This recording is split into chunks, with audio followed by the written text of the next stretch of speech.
보고 싶은 거예요. 안태근이 전 법무부 검찰국장이었고요. 그 유명한 우병우 라인의 유명한 사람이죠. 그 안태근이 성추행 뭐 관련해 가지고 재판받다가 복직을 했는데 재산을 51억 원을 신고합니다. 2017년 9월 달에 신고된 재산이 19억이었거든요. 근데 3년 만에 재산이 51억 원이 돼요. 아니, 증가액이 아니라 19억이고 증가액이 19억. 죄송해요. 원래 32억 1천만 32억 1천만 원에서 네. 재산이 51억 원으로 신고한 상황. 19억 6천만 원이니까 20억이 늘어난 거예요. 3년 만에. 저는 이거에 대해서 한마디 해둘 게 뭐냐면 이게 부동산 그런 거잖아요. 부동산은 지금 그 뭐냐면 무슨 가죠? 이게 실거래가 아니에요. 공시가예요. 네. 저는 이게 KB 시세가를 올렸으면 좋겠어요. 그럼 이게 돈이요 어마어마하겠다. 어마어마하게 올라갑니다. 여러분. 거의 100억 되겠는데? 이 정도면은? 이거 지금 이건 더 많아요, 여러분들 이게 보면. 나는 이런 사람들이 예를 들어서 지금 태영호가요. 대한민국 원지 만 4년이 안 됐어요. 8월 달이 돼야 4년 되거든요. 재산 18억. 그게 어디서 왔는지도 몰라. 여기 사람들이 되게 재밌는 게 강연료를 그만큼 벌려면 책이 그만큼 벌려면은 사실상 불가능한 구조에 의문의 18억이 있는 것이고요. 이걸 추적하는 사람 있어요? 언론 중에? 없습니다. 30년 동안 시민운동 해가지고 아파트 겨우 2억짜리가 전 재산인 사람. 그거를 무슨 후원금을 횡령했다는 의혹으로 몰아가는 이 쓰레기 같은 언론들이 대한민국의 원지 4년도 안 된 사람이 탈북자가 18억 원. 그리고 요거 의혹 제기한 놈 하나 있어요. 이 사람은 내가 실명 이야기 안 할게요. 귀찮아지니까. 성만 말해주세요. K씨. K씨. 2008년에 지청장 시절에 재산이 6억 9천만 원이었어요. K씨. K씨가 근데 2014년 5년 후에 이 사람의 이 청와대 수석일 때 재산 신고한 것이 38억 7천만 원입니다. 5년 만에. K씨 주식을 잘했나? 집을 잘 샀나? 이제 앞으로 이분들은 재테크 강의하면서 돈을 더 많이 벌어들이실 것 어떻게 하면 같은데요. 될 수 있을까? 부동산에 이렇게 하십시오. 막 그런 네. 것들. 이거 어떻게 할 수 있습니까? 이분 누군지 모르시는 분들한테 위해서 제가 이분을 생각나게 하는 사람이 우리 곽동수 평론가가 있습니다. 그거 너무 꽉 잡지 마세요. 그 꽉 잡지 마. 연필에 꽉 잡으시면 손가락 다쳐요. 꽉 잡지 곽씨네. 마세요. 아니 그러니까 얘네들이 돈 버는 게 정상적으로는 불가능합니다. 간단히 말해서 도덕적 최소한 지탄을 받을 만한 돈벌이에요 이게. 그게 뭐 정관 애호가 됐던 뭐 부동산 투기를 했건 간에 그런 식으로 만약에 윤미향 털듯이 털면요 이런 애들은 가루돼 버립니다. 그런데 그런 자가 계속 의혹 제기를 해. 얘가 지금 새날도 고소 직전에 있다고 그랬잖아. 네. 우리가 한 말도 아닌 걸 가지고. 근데 이 사람이 문재인 대통령 가족, 딸 등에 대해서 의혹 제기한 거 있죠. 요거 문재인 대통령이 고소하잖아요. 얘도 가루돼 버려요. 우리가 어떻게 안 되나 고발 그런 거? 그러니까 자기가 한 짓은 생각하지 않고 자기에 대해서 조금이라도 뭔가 가짜 뉴스가 된다고 생각하는 건 다 고소하는 거야. 아니 이게 말이 되냐 말이야. 5년 만에 32억이 불어나고 재산이 탈북자는 4년이 안 돼서 18억이 되고 안태근은 이것도 3년 만이지. 3년 만에 19억이 늘어나. 30년 동안 2억짜리 집 하나 가진 걸 가지고 이렇게 물어뜯나? 전 한 가지 말씀드릴 게 우리 윤미향 당선자께서는 강연, 원고, 책, 인쇄 등은 다 특별 수입은 기부하셨다는 거예요. 그게 중요한 거예요. 그 돈이 얼마가 됐던. 근데 저 사람들은 그런 걸로 재산을 축적한 사람들이 있지 않겠습니까? 탈북자가 뭘로 축적했습니까? 강연료 어마어마하게 받았을 거예요. 김재동이 1,500만 원? 아니 거의 거근가는 강연료 받았을 거라고 생각합니다. 그러니까 이 기레기 같은 놈들한테 뭐 말하고 싶은 거예요. 윤미향 보면 견적이 안 나옵니까? 윤미향 재산이 어느 날 갑자기 한 20억이 됐어. 2억밖에 없다가. 그건 문제가 있는 거지. 근데 그게 이 경우야. 아까 말한 안태근이나 K씨하고 태영호하고 이런 사람들이 다 여기에 섞여 있는 거야. 여기에 대해서 보도할 생각은 하지 않고요. 그 재산이 얼마였었지? 32억 불어난 이 사람이 의혹 제기한 거에 대해서는 열심히 파. 이 정상이야? 지금 받아쓰기만 하고 있고 취재들을 안 하고 있잖아요. 정의의 홈페이지에 보면 결산서가 다 나와 있는데 그거를 보면서 기사 쓰는 기자들 한 명도 없고 다 국세청에서 나온 자료. 그래서 양질이- 간소화된 자료. 아까 그 저 국회 표결 그거 화면 한번 더 보여줘봐요. 그런 것들만 보도를 하고 있고 따옴표 좀 그만했으면 좋겠습니다. 자 봅시다. 네.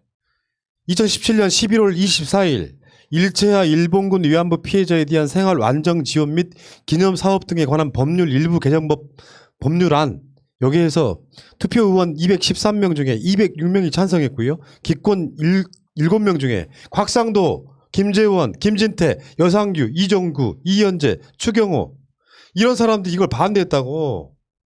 뭐 법률적으로 뭐가 미비됐다는 핑계를 대긴 했는데 이 사람들은 위안부 할머니에 대해서 한 번도 지금까지 생각해 본 적이 없는 사람들이고 이 기권이 문제가 아니고요. 이 아예 투표장에 안 나온 놈들은 다 지금의 자유한국당이에요.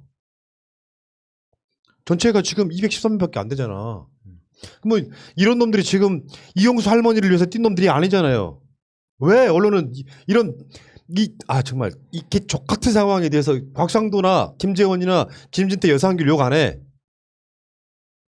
지금까지 위안부 할머니들 뭐 기념사업이나 생활 안정 지원 등에 대해서 전혀 노력 안 하거나 반대했던 놈들이 지금 윤명 공격하는데 왜 한마디도 안 해?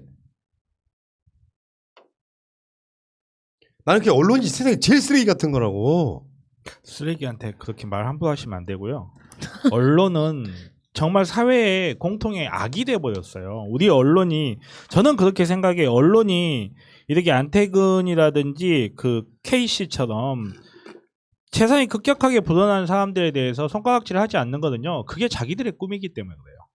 자기들이 언론으로서 사회의 공기로서 역할을 하는 것보다는 결국 걔네들이 원하는 것도 내 집값 올라서 나도 저렇게 벌 수 있는 사회를 꿈꾸는 거예요. 그게 한계인 거예요. 언론이 그런 한계를 가지고 언론이 정말로 개혁이 되지 않으면 우리 사회는 지금 현재에서 한 발짝도 벗어날 수가 없어요. 그러니까 빨리 구독과 좋아요를 해주세요. 어디로? 우리가 대신할게. 새날. 잠깐만 우리 정변 이렇게 좋은 얘기 해놓고 나중에 웃기면 말이야 잘못된 화법이야. 그래요. 끝까지 좀 뭐랄까 좀 진지해. 공사죄로 가. 알겠습니다. 궁서체.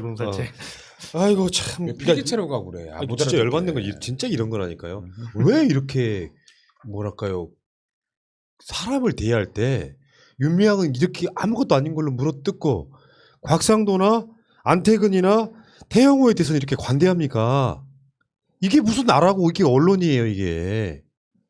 그러니까 쟤네들은 당연히 뭐 부도덕하고 불법이어도 돈 벌어도 되고 이쪽 사람들은 그러면 절대 안 되고 아예 재산이 늘어나면 안 되고 그냥 길거리 노숙하는 게 낫겠다. 진짜 아니 얘네들이 바라는 건 그런 거 아니야? 이렇게 똑똑한 언론들이 보면은 국제 그 정론관 있잖아요. 정론관이 국회의원만 이용하는 거 절대 아니에요. 그렇죠. 뭐 사회적 이슈나 소비자 단체 할 때는 무조건 국회 정론관에서 이용하고 거기에 기자들이 상주하는 기자들이 지금 옮겼어요. 옮겨가지고 한 3배, 4배 정도 커졌습니다. 정론관이 하는 거고 이런 것도 알면서 괜히 국회의원이만 한다는 걸 또 호도하는 거야 또 특권을 받았다고 본인 날면서 아직 당선인인데 사용했다고. 아니가 아니에요. 정론관은 국회의원만 하는 거 아니에요. 다 할 수 있어요. 아니죠. 그러니까 국회의원 주선을 해주는 건데 그렇죠. 이게 국회의원 주선을 꼭 해줘야 되는데 국회 사무처가 왜 이걸 허락해줬느냐. 내일이면 국회의원 될 사람이니까 나는 이 부분도 무슨 물어뜯고 하는 것도 웃긴 게 실제로요. 국회의원 임기가 시작되기 전에 필요하다면 국회 시설을 이용할 수 있는 거예요. 그러니까 바로 당선되자마자 네. 취임하지 않고 기간을 두는 이유가 그것 때문에 그래요. 그렇죠. 아직 당선인인데 벌써 이사하신 분들도 이미 욕먹는 17일에 거 다 아니에요? 빠졌잖아요. 지금 다 들어갔어요. 네. 다. 그분들은 그러면 왜? 스케줄에 다 있습니다. 다 할수 있다. 언론이 주는 관점이라는 게 얼마나 무서운 거냐면 네. 어저께 이제 새날에서 나왔던 주제 중에 그게 있죠. 그 국가부채 비율 40% 야당 대표일 때는 40% 넘기면 안 된다고 했다가 왜 이제 청와대 대통령이 된다면 넘겨도 된다고 하냐 이렇게 해서 말이 바뀌었다는 식으로 언론 보도가 나와요. 근데 사실은 그거는 정확하게 뒤집어 보면 야 미통당 너네가 정권 잡고 있을 때는 40% 넘겨도 된다며 왜 40% 넘으면 안 된다고 주장해. 그렇게 할 수 있는 거고 언론들한테도 똑같은 성과에 갈 수 있는 거거든요. 근데 우리 머릿속에 프레임이 씌워진다는 게 바로 그거예요. 언론이 문재인 대통령님께서 야당 대표 시절에 그렇게 이야기했는데 지금은 말이 바뀌었어라고 말을 하는 순간 우리는 모두 다 문재인 대통령님만 바라봐요. 말이 정말 바뀌었네 이렇게. 근데 사실은 그거는 정확하게 뒤집어서도 적용이 될 수 있는 문제거든요. 그래서 언론의 논조라든지 언론이 어떤 태도로 보도를 하느냐가 굉장히 중요해요. 근데 지금 현재 우리나라의 언론 환경에서는 말 그대로 진보 계열의 친화적으로 글을 써주는 언론이 단 하나밖에 없어요. 새날밖에 없어요. 다스베다 왜 빼? 알리려는 왜 빼고? 아니, 새날이 더 세요. 욕 먹으려 그래. 새날이 더 세요. 너또 난 내가 그게 두렵다니까. 군서체. 줄어든다. 네, 군서체. 그러니까 그런 부분을 정말 언론이라든지 그 보도, 기사 같은 걸 읽으면서 그걸 정말 잘 생각하시면서 보셔야 됩니다. 하는 순간에 정말로 나도 모르게 사고가 빠져 들어버려요. 그게 언론이 무서운 거고 그래서 새날을 들으셔야 되는 거예요. 궁서체입니다. 네. 그게 더 웃기냐?